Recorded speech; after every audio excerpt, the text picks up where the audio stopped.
The America of John McCain has no need to be made great again because America was always great. Well, happy Labor Day. It's Pastor Marty from the Afternoon Drive, and normally I wouldn't comment on someone's remarks at a funeral. Obviously, as a pastor, I perform literally hundreds of funerals. But funerals are supposed to be about remembering the deceased and giving the congregants that are there hope of life everlasting, an expectation of one day being reunited with the ones they love because of a common faith in Jesus Christ. But of course, the funeral of John McCain had to be about Donald Trump. And I'm sorry that his daughter is grieving, yet on the other hand, I don't know how concerned we would be with the comments of the adult children grieving the loss of known dictators and just individuals who would be considered vile and reprehensible by history, thus John McCain, and thus the comments of the Meghan McCain at her dad's funeral. So America under John McCain was already great. There was no need for a Donald Trump because, after all, he's just a fake American living a life of luxury and ease while her father suffered. Well, let's talk about that. She opened the door, therefore, it now becomes subject to scrutiny and correction. Because this weekend, even though it's a holiday, I have had a stomach full of revisionist history. From the McCain funeral and having to stomach through the comments of George W. Bush and Barack Obama, really criticizing veilingly this president, Donald J. Trump, when what he's had to do his first nearly 2 years in office is clean up their mess. Yes, Mr. Obama, cleaning up your mess and getting in a stagnant economy rolling again. Yes, Mr. Bush, cleaning up your mess of your never-ending wars, which is why you and the warmonger that was laying in the casket were probably best buds. Because had John McCain lived and ever become president, we would have been in a never-ending war with somebody all the time, because that's what he was about. But here's the issue in hand. We've got a new movie coming out about Neil Armstrong, that they've decided to omit the planting of the flag on the moon. Really? Because as Ryan Gosling, the star of the movie, says, well, Neil Armstrong really wasn't about America. He was about humankind. This was not an achievement of America. This was an achievement of the human spirit, the human race. Obviously, Ryan was educated in America's public schools.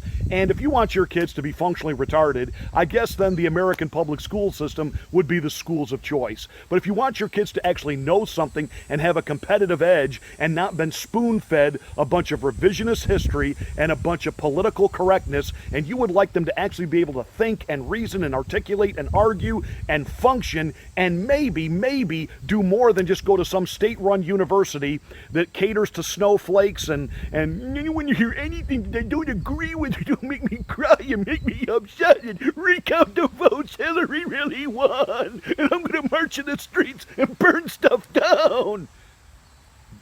That's what public education and the typical university education is giving us.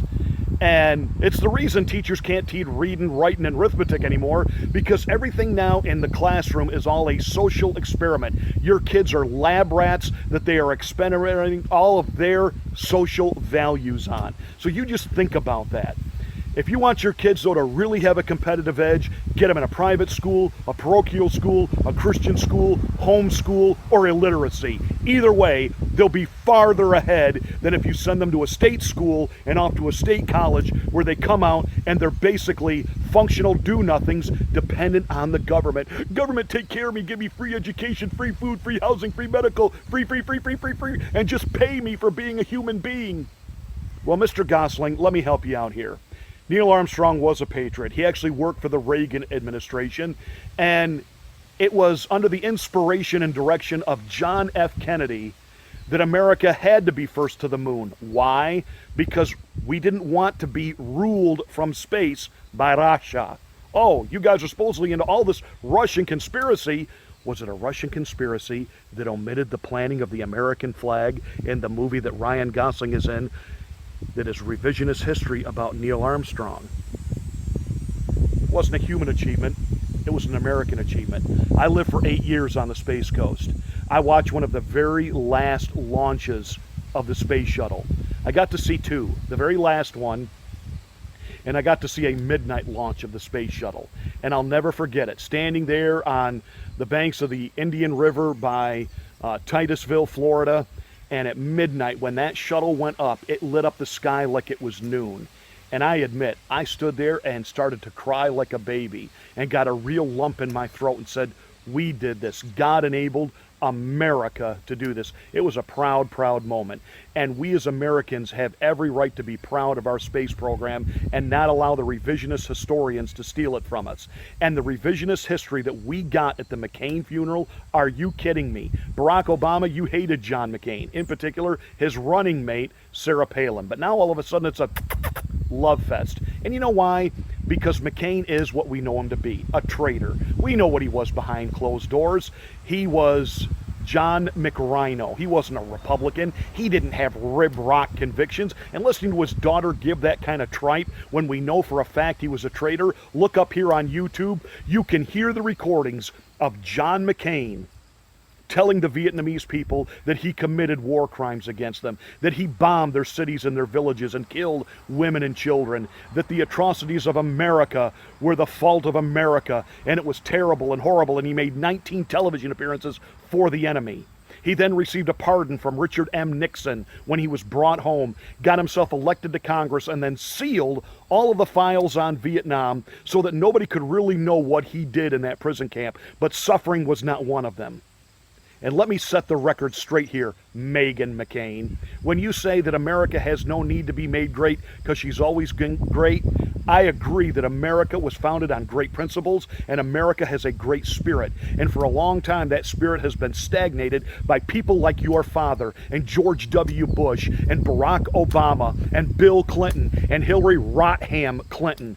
All of these vile, swamp-dwelling, deep state, cesspool vermin, the mainstream media vermin, political correctness vermin. You have choked out the spirit of America, choked out our resolve, choked out our competitive edge. You have constantly, including your father, voting for trade bills and things that sent all of those good American jobs overseas. Yeah, what a real patriot he was. And then he would vote for every war or skirmish that came down the pike. He himself got himself a sweetheart deal to get himself freed from a prison camp. His daddy arranged a presidential pardon for him, and then he spent the rest of his career in the Senate and in Congress, sending other young men and young ladies off to battle, to fight, to die. Yeah, no hero on John McCain. None. Zero. Zilch. And let me tell you about the greatness of America. She was so great, she rejected your father, not once, but twice, to be the president. All Donald Trump did was rekindle that spirit.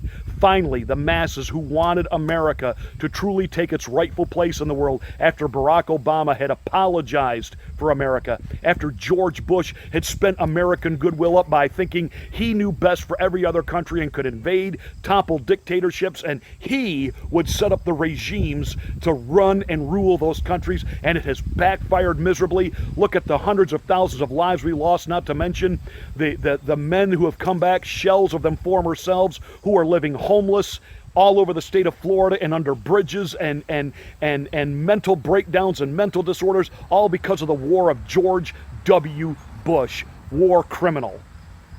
I'm sick and tired of this revisionist history. I've had it.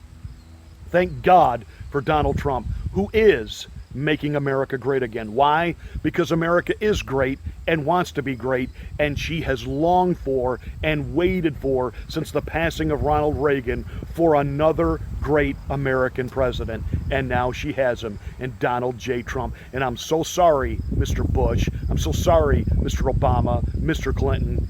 You failed miserably, miserably short. And I'm so sorry, Mrs. Clinton, you'll never, never, never, never, ever get that chance. And then again, neither did the guy in the casket. That's it. There'll be no new radio show today. We'll have a new one for Tuesday.